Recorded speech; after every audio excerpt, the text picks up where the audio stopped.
आज Doubtnut app download करें। Doubtnut पर अपने सभी गणित, रसायन विज्ञान, भौतिक विज्ञान और जीव विज्ञान के डाउट्स का करो सफाया। बस प्रश्न की फोटो खींचो, एक ही प्रश्न को क्रॉप करो और तुरंत वीडियो सोल्यूशन पाओ।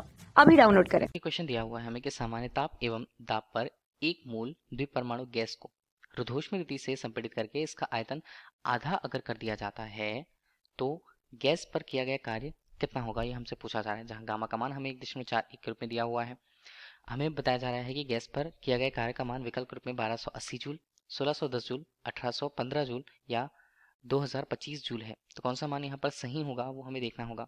सबसे पहले हम देख लेते हैं कि हमारे पास दिया क्या क्या है। पहले तो हमें दिया हुआ है आदर्श गैस के रूप में द्विपरमाणुक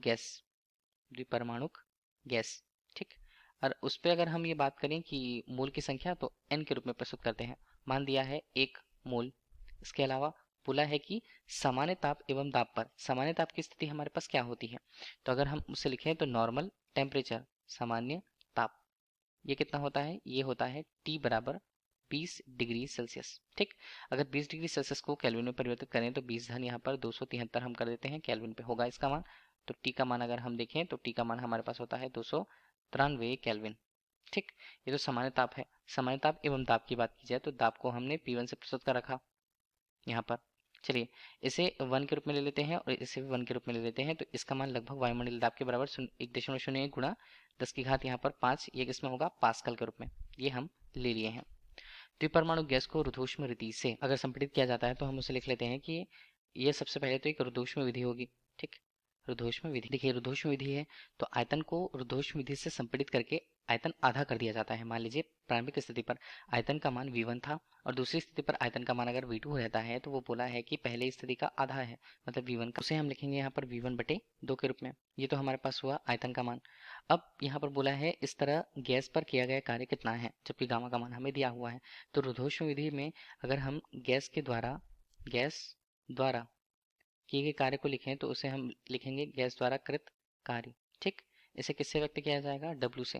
इसका मान कितना होता है, मान होता है अगर हम ये देखें कि P1 V1 ऋण P2 V2 बटे इसका मान होता है गामा ऋण 1 के रूप में, ठीक।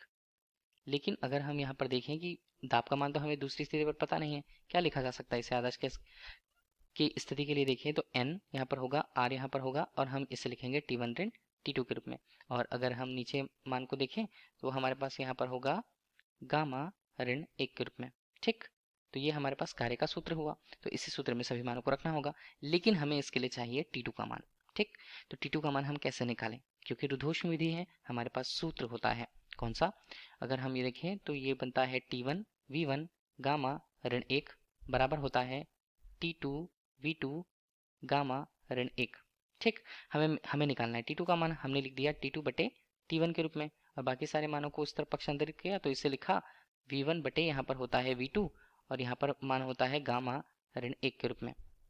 T2 का मान हमें निकालना है, T1 का मान हमें पता है, तो V1 बटे V2 का मान अगर हम देखें तो कितना होगा, V2 का मान V1/2, तो ऊपर सीधे हम मान लिख लेते हैं 2, यहाँ पर मान आता है गामा का 0, यहाँ पर 1 उसमें करा है ऋण 1 का यहाँ पर मान, ठीक। यहाँ पर मान लिख लेते हैं T1 का मान हमारे पास T1 के रूप में अगर हम देखें तो वो कितना 293 होगा, ठीक है। तो T2 का मान हम निकालते हैं, 2 यहाँ पर है, घात में आएगा 0.41 के रूप में, गुणा हम करें तो 293, ठीक। तो T2 का मान हमारे लिए कितना होता है, T2 का मान हल करने के बाद आता है 389.3 केल्विन के रूप में, तो हम लगभग 389 केल्विन ही इसे ले सकते हैं, ठीक।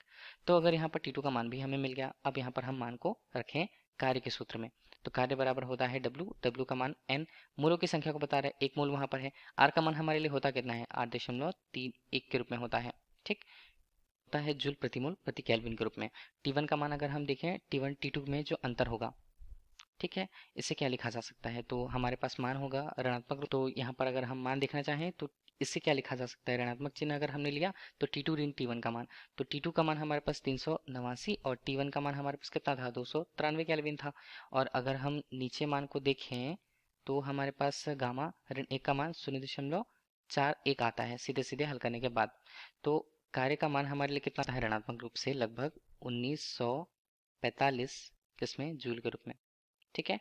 तो ये ऋणात्मक चिन्ह जो बता रहा है वो क्या है, देखिए ये हमने कहा कि गैस द्वारा किया गया कार्य था, तो यहाँ पर हम प्रश्न में देखें तो वो बोला गया है कि गैस पर किया गया कार्य कितना है। गैस पर अगर हम कार्य करते हैं तो वो मान ऋणात्मक रूप से होता है। तो ये हमारे पास दिखा रहा है गैस पर किया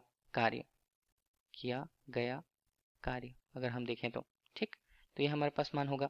तो ये W का मान हमें यही ज्ञात करने पूछा गया था। तो W का मान हमारे पास आता है लगभग 1945 जूल के रूप में। अब देखिए लगभग इसका मान 1945 आया है, तो हम देखें तो विकल्प, चारों विकल्पों में से कौन सा मान इसके पास मौजूद है। तो अगर हम ये मान के चले कि 1815 जूल भी अगर हम उस पर गैस पर कार्य करते हैं तो ये आयतन को आधा नहीं कर पाएगा।